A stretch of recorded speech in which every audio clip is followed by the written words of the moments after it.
Hey guys, Dit Commando here and welcome to the channel guys. Thanks for stopping by today.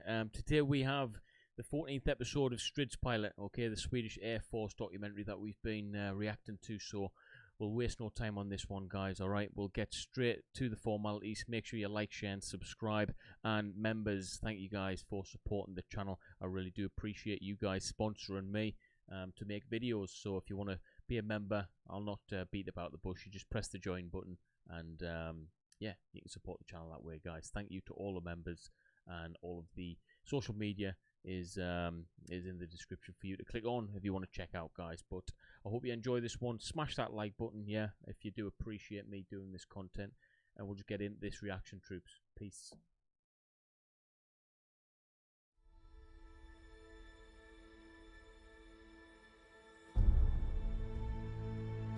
Uppdraget som vi ska genomföra idag, det är ju en fällning då från hög höjd. Och det håller vi på att planera nu. Och det kommer innebära att vi fäller fallskärmshoppare från 4000 meters höjd. De genomför ju sin planering och sina förberedelser, och jag genomför då våran flygplanering tillsammans med piloterna och personal vid fallskärmshopparna då. Just dagens verksamhet, det är ju en fällning. Det är tandemhoppare och det är bundles. Bundles, det är ju som stora lådor om man tänker ur fallskärmssyftet. Då hoppar man ut med en hård kista som hänger under dig i fallskärmen. Och då får du med dig material ner till fältplatsen och du kan på så sätt få med dig grejer. Vi är en besättning på 6 personer. 2 piloter, varav en är befälhavare, och sen styrman som är jag i det här fallet. Sen har vi en maskinist som sitter mitt emellan oss uppe i cockpit och sköter allt det tekniska. Sen har vi en navigatör som styr och ställer lite vart vi ska flyga, på vilka kurser, så att vi hamnar rätt på fällfinalen. Sen har vi 2 stycken lastmästare, en främre och en bakre. Där den främre har mer ansvar för vikt- och balansberäkning. Och den bakre öppnar rampen, stänger rampen, ser till så att hoppningen sker på ett säkert sätt där bak. There's quite a sizable team there guys, alright, to step up in these bigger freight type planes. Obviously they're dropping off some parachutists today, so yeah, there's a lot of infrastructure involved around that guys, alright, in terms of staffing. But that would be a pretty good job, I think. Pretty good job for a young man or woman wanting to get into the military, for the camaraderie, for the team spirit, that kind of thing, because you know, it's a real team effort, isn't it, with this kind of job. It's good to see this side of things guys. I like this.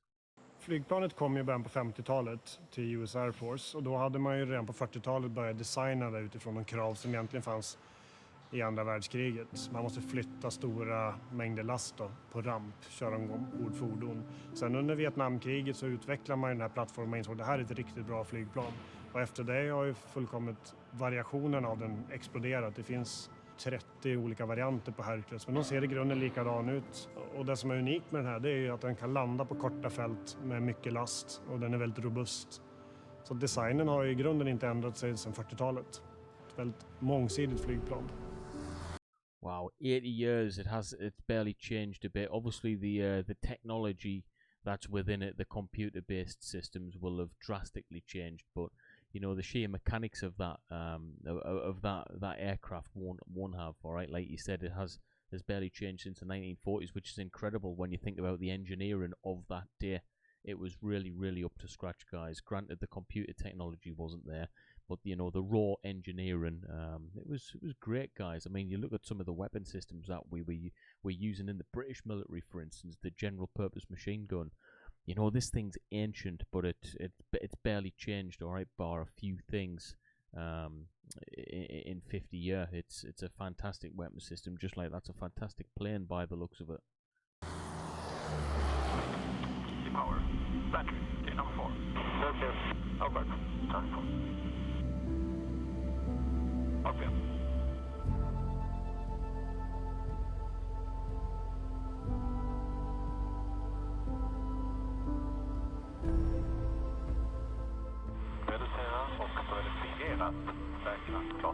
Yeah, those Bose headphones, they didn't exist in the 1940s, that's for sure. If they did, I think we should be asking questions on time travel, guys. Alright?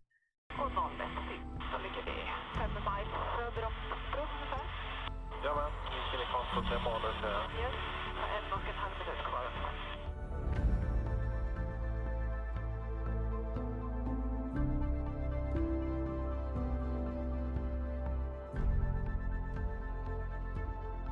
En minut kvar.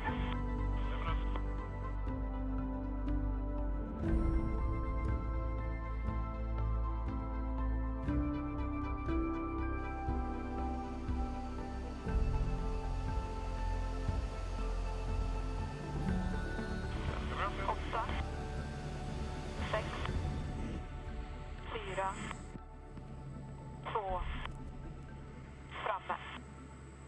Och första hopparna ute. Yeah, now we're talking. This is the fun stuff, guys. Jumping out of planes that are perfectly working order.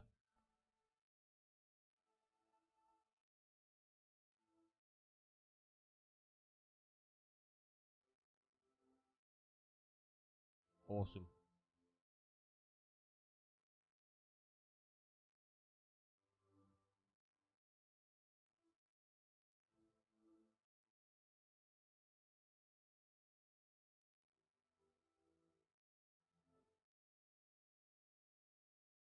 Det bästa med att flyga Hercules är i första hand att jobba i besättning. Det är alltid roligt att vara ute och hitta på nya saker. Det är fällningar ena veckan, det är lågflygning i Norrland andra veckan och sen lite utomlandsflygningar och även insatser, främst i Mali. Right, mainly in Mali now then. Okay, I didn't realize that at the time of recording you guys were involved in Mali. That's really interesting, guys, especially with you know, the air support side of things over there.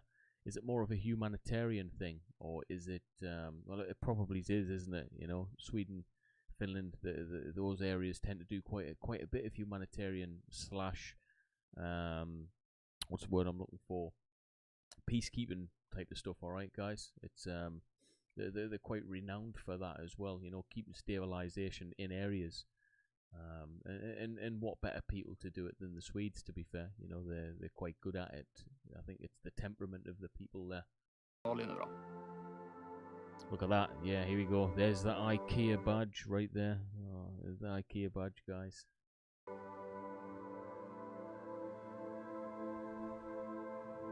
And there's an IKEA cup.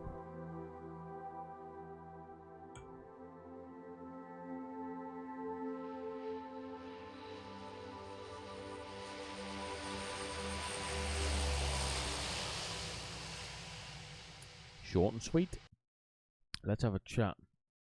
Alright, so for the benefit of the viewer who's thinking about joining the Swedish military, in particular the Air Force, what this video is showing you, showcasing you, is the wider aspect of the Air Force. Alright, it's not all about the you know, the glitz and the glam of the fighter pilots. You know, 90% of all military things, whether it's land, sea or air, is logistics.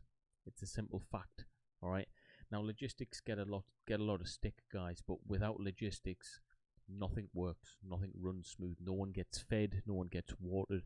No one gets munitions, kit, and equipment. All right. No one gets first aid stuff. It's medical supplies. All of that doesn't work unless there's logistical support, and a lot of it. All right. You need a big logistics chain to support any military. So what this is showcasing to a young aspiring individual to join the Air Force who might not have the grades to go in as a fighter pilot, who might not have the acumen to go in as a fighter pilot, who might not have the physical prowess to go in as a helicopter pilot. You know, it's showing you different routes, okay? There's a lot more to it than piloting the aircraft. There's the team behind the aircraft, alright? The people who's fueling it, the people who's maintaining it, the people who's fixing it, the people who's filling it full of fuel, cargo, equipment.